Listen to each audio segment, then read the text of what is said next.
Alrighty, good day, friends and family. We're out here again. Just a little update. Haven't done a lot lately out here. I just wanted to give a quick update. She got her pulled all the way in now. Now I don't have a whole lot of room. Garage needs a major cleaning. Just an update. Here was my last box. A whole other story on getting this thing.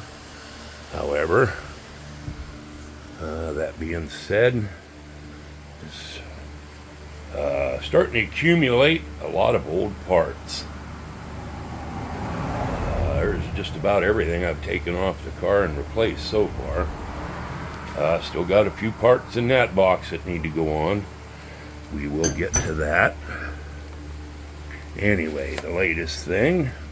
I'm going to get down under here. Hopefully you can see it. As you all know from the videos before, put new upper and lower control arms on it. Get a light over here.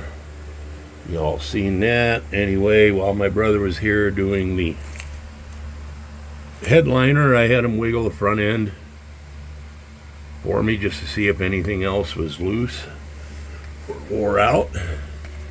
Anyway, as you can see, there's the new part that came in the box. Center link, steering center link, drag link, some people call it.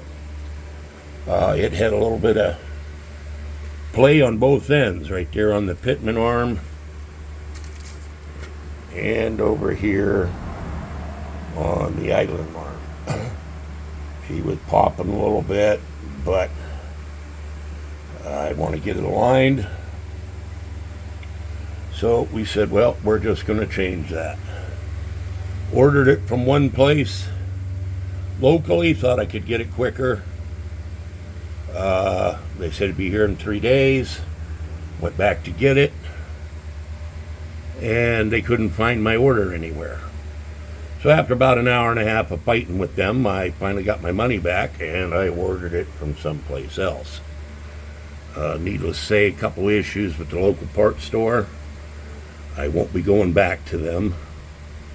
I will show in another video a little later another thing I bought from them that broke before I even pulled the car out of the garage. Anyway, let me get my little light out of here. They're pretty straightforward to change.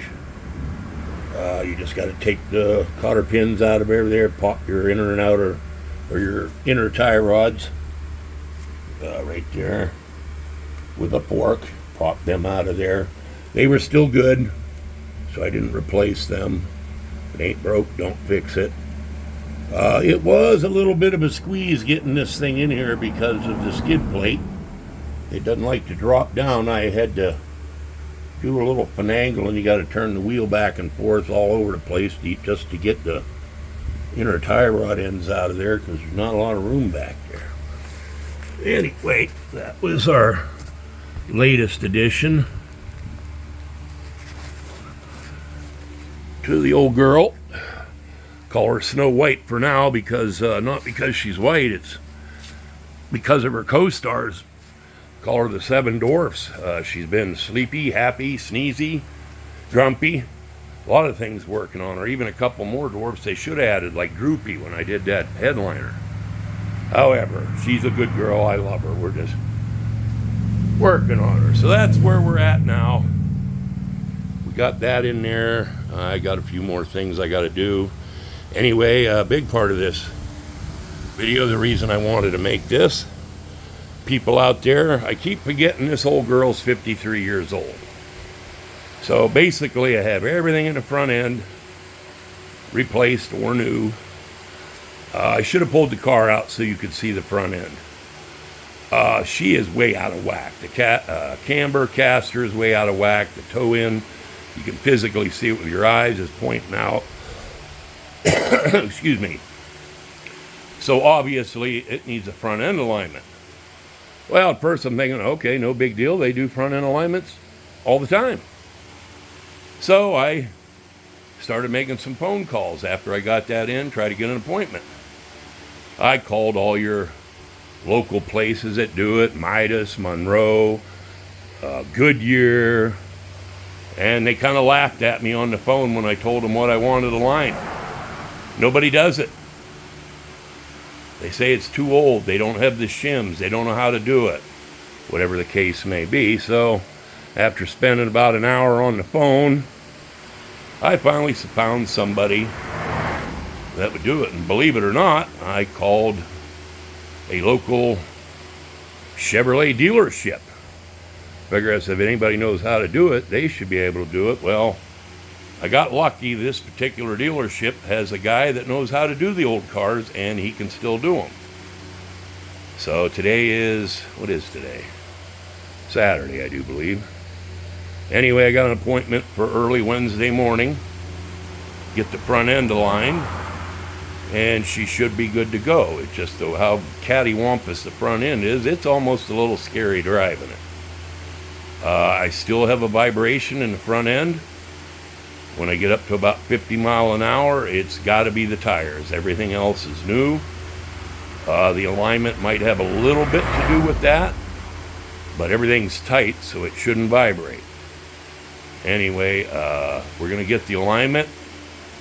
I'll find some place to see if they can rebalance these tires. I noticed there is wheel weights glued on the inside of all of them. So they were balanced at one point. I don't know where or who did them or how good of a job they did.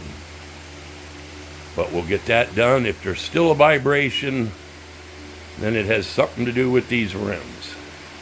I don't know if you can see. It's hard to see in there, but if you look, them lug nuts just barely fit in the holes of them rims. They're acorn style. I thought maybe they bought the wrong lug nuts, so they should have had a shank. I called the place that sells them, and they said, no, they take acorn nuts.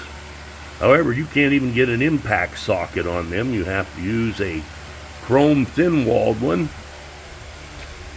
And you basically have to prop the tire up and get all 5 of them started in there and start snugging them to kind of center the wheel. I don't like that. Acorn style rims always in the past. You could just crank them right down and it would center the wheel.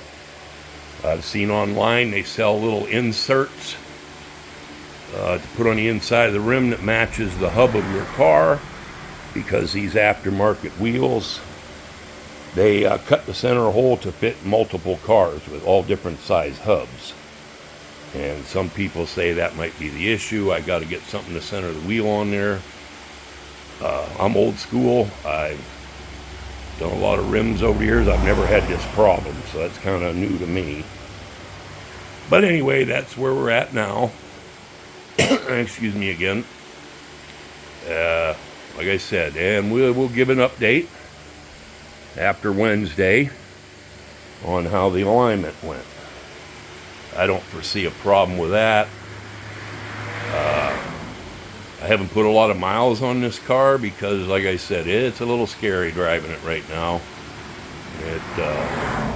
Just, the swales in the road, you'll be going down there and it'll be driving fine, and you get hit one of them little swales, because the center is always a little higher, and then it wants to drift on you pretty quick, and I know that has to do with the alignment. Because like I said, I should have backed it out so you guys could see it. You can physically look at it and tell it's out of whack. So hopefully that'll all be fixed on Wednesday. And like I said, I'll give you an update. I do have a couple little things I'm probably going to do before Wednesday, nothing major. I did put the springs in the back. I did not change the trailing arms, though. I have new trailing arms, new bushings to put in the back. I have not done that yet. That shouldn't affect the alignment at all. So I will get to that at some point. And we'll get them replaced, and that should be good. So anyway, that's where we're at right now. Just a quick update on what we were doing. We'll get this baby aligned, and she should drive down the road like a new car. Okay, that's it for now. Thank you.